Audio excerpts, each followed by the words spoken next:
প্ৰথমতে এই দৃশ্যলৈ মন কৰক এডাল বিষাক্ত ফেটিসাপে দংশন কৰিছে এজন ব্যক্তি হয় এই দৃশ্য কেৰেলাৰ তিৰুৱনন্তপুৰমৰ এই ব্যক্তিগৰাকীৰ নাম সুৰেশ ৪৮ বছৰীয়া লোকজনক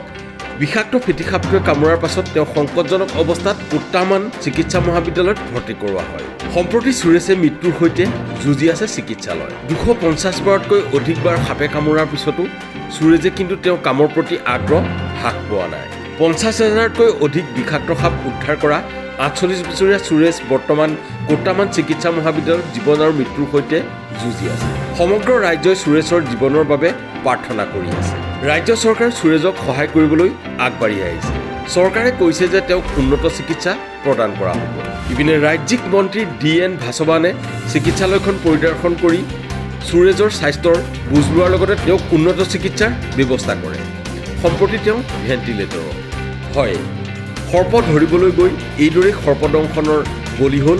এইগৰাকী ব্যক্তি national desk north east view